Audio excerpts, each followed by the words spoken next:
नमस्कार मित्रों, आज की तारीख है 11 मई 2013। ये जो वीडियो है वो अभी चीन के साथ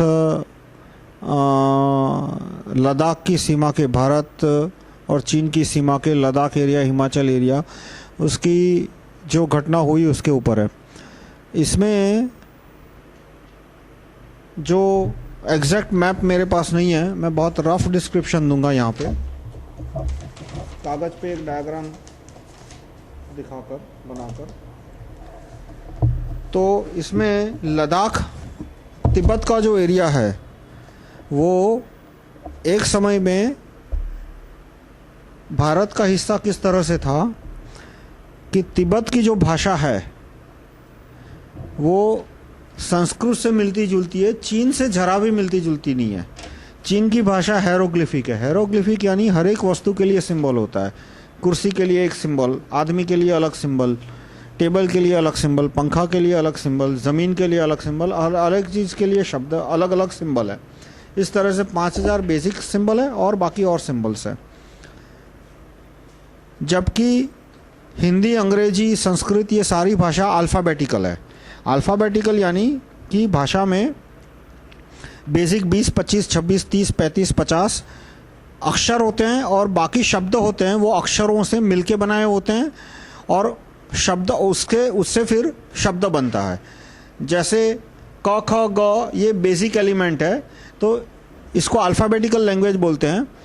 तो तिब्बत की जो भाषा है वो अल्फ़ाबेटिकल है, उनकी जो भाषा है वो हेरोग्लिफिक नहीं है। तो इस तरह से तिब्बत है वो कभी चीन का हिस्सा नहीं रहा। यदि वो चीन का हिस्सा रहा होता तो वहाँ भी हेरोग्लिफिक आ गई होती, क्योंकि चीन की राजाओं ने पास्ट में जितने जितने एरिया कैप्चर किए वहाँ उन्होंने अल्फ़ाबेटिक लैंग्वेज कहीं कहीं पे थी ही नहीं, यदि थी तो वो उन्होंने ख़त्म करके वहाँ की चीन की हेरोग्लिफिक भाषा वहाँ पे थोप दी गई थी। तो इस तरह से तिब्बत कभी चीन का हिस्सा नहीं रहा।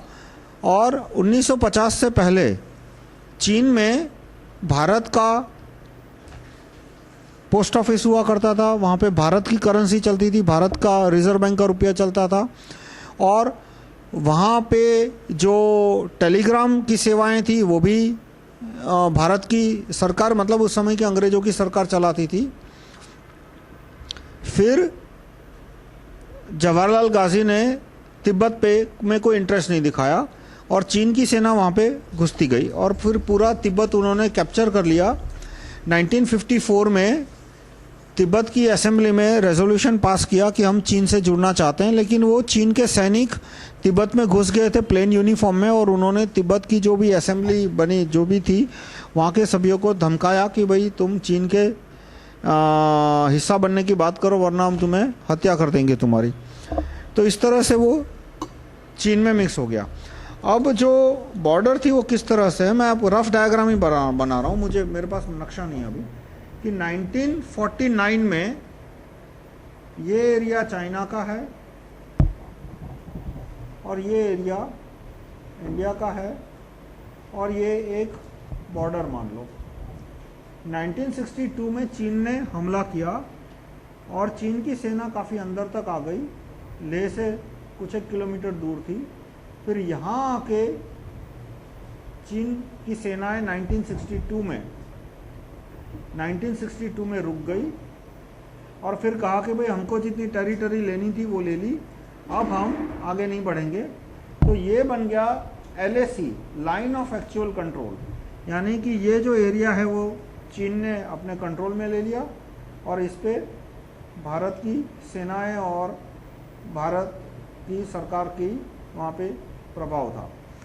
अब जो 2013 में अभी जो कुछ एक हफ्ते पहले, कुछ एक दिन पहले जो घटना बनी, उसमें क्या हुआ कि ये जो लाइन ऑफ एक्चुअल कंट्रोल है, चीन के सैनिक इसमें भी 15-20 किलोमीटर अंदर घुस गए और वहाँ उन्होंने टेंट बनाए।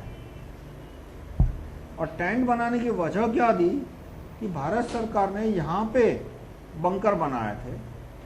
मतलब ये जो एरिया है जहाँ पे भारत सरकार ने बंकर बनाए थे, वो हमारी जो ज़मीन है उसमें से तो बहुत सारी ज़मीन चीन ने ऑक्यूपाई कर ली। अक्साई चीन का एरिया, ये पूरा एरिया भारत का है, वो तो चीन की सेना ने दबेल के बैठे ही हैं। और वो जो लाइन ऑफ एक्चुअल कंट्रोल है उसके भी काफ़ी दक्षिण में, मतलब 15-20 किलोमीटर से भी ज़्यादा दक्षिण में भारत की सरकार ने कुछ बंकर बनाए थे, भारत की सेना ने, और चीन ने कहा कि ये बंकर तोड़ दो जो कि हमारी ज़मीन में है। लाइन ऑफ एक्चुअल कंट्रोल में यहाँ पे जहाँ उनकी ज़मीन है वहाँ तो बंकर भी है, वहाँ तो रोड भी है, ये एयरफोर्स की पट्टियाँ भी है, चाइनीज़ एयरफोर्स की, सब कुछ है। और हमारी ज़मीन के अंदर जो हमने बंकर बनाया उसमें चीन ने कहा कि नहीं, ये सारे बंकर तोड़ दो, ये सारा नो मैंस लैंड एरिया रहना चाहिए। और वो 15-20 किलोमीटर अंदर घुस गए और सुप्रीम कोर्ट के जज ने कोई कार्यवाही नहीं इसके, वो कायरों की तरह दिल्ली में बैठे रहे, वरना वो भारत सरकार को ऑर्डर दे सकते थे कि भाई ये चीनों को बाहर निकालो, लेकिन किसी जज की कोई हिम्मत नहीं कोई ऑर्डर देने की। ये जो अनशन करने वाले हैं वो भी कोई उनमें से अनशन करने नहीं गया। और फिर भारत सरकार ने जो कॉम्प्रोमाइज़ किया, वो कॉम्प्रोमाइज़ क्या किया कि चीन की सेना वापस चली गई, लेकिन भारत सरकार ने ये सारे बंकर तोड़ दिए। मतलब जो बंकर भारत की सरकार ने, भारत की सेना ने, लाइन ऑफ एक्चुअल कंट्रोल, हमारी बॉर्डर तो यहाँ कहीं है, अक्साई चीन और वो सब हमारा इलाका है, बॉर्डर तो दूर, लाइन ऑफ एक्चुअल कंट्रोल में भी हमारी टेरिटरी के अंदर जो बंकर बनाए थे वो बंकर तोड़ दिए। यानी इस तरह से चीन ने एक प्रकार का विजय हासिल की, मैं क्या कहूँगा, उसमें हमारे देश की सेना की गलती नहीं है, सरकार की गलती है। और मैं एक तरह से मैं बाद में एक्सप्लेन करूँगा कि पूरे देश की गलती है कि भारत की भूमि में घुस गए, भारत की धरती पे बने हुए जो सेना के बंकर थे वो तुड़वाए और उसके बाद वो वापस गए। यानी एक भी बंदूक की गोली छोड़े बिना उन्होंने भारत की सरकार को, भारत की सेना को at the moment time being हरा दिया। अब इसके पीछे और भी समझौते हुए या नहीं, वो भी कुछ पूछना पड़ेगा, जानना पड़ेगा। और समझौता क्या हुआ है, कहा जाता है, अभी पता नहीं लगा, कि कुछ नए द्वीप उभरे हैं। हमेशा जो छोटे द्वीप होते हैं, जैसे अंडमान निकोबार के आसपास बहुत सारे छोटे द्वीप हैं, बंगाल की खाड़ी में बहुत सारे छोटे द्वीप है, तो छोटे द्वीप है वो डूबते रहते हैं, नए द्वीप उभरते रहते हैं। जो छोटे द्वीप है उनके आसपास जमीन, मिट्टी थोड़ी और बढ़ जाती है, तो उसकी वजह से नए द्वीप, छोटे द्वीप है वो बड़े हो जाते हैं। तो ऐसा कहा जाता है, मुझे ऑफिशियल कंफर्मेशन कुछ नहीं मिला, कि भारत सरकार ने ये चाइना से एग्रीमेंट किया है कि जो अंडमान निकोबार से थोड़े दूर उत्तर में नए द्वीप उभरे हैं वो भारत सरकार उस पर क्लेम नहीं करेगी। बंगाल की खाड़ी में जो कुछ नए द्वीप उभरे हैं भारत सरकार उस पर क्लेम नहीं करेगी। तो भारत सरकार उस पर क्लेम नहीं करेगी तो क्लेम किसका जाएगा? बांग्लादेश का।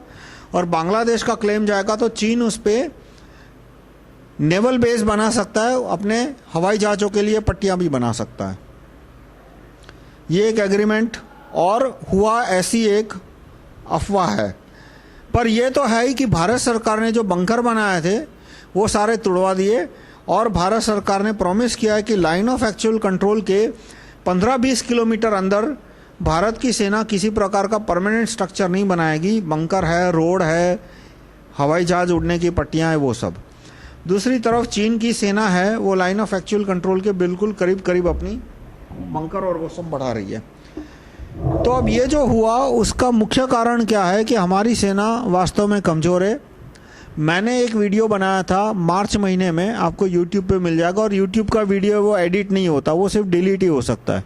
उस पर जो डेट लिखी है वो चेंज नहीं हो सकती, उस पर जो वीडियो के कंटेंट है वो चेंज नहीं हो सकता। तो आप मेरा मार्च महीने का वीडियो देख सकते हैं जिसमें मैंने एक्सप्लेन किया था कि भारत की सेना किस एंगल से कमज़ोर है, मतलब सारे एंगल से चीन के मुकाबले कमज़ोर है।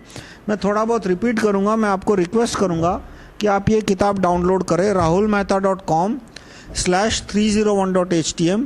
ये मेरी किताब है।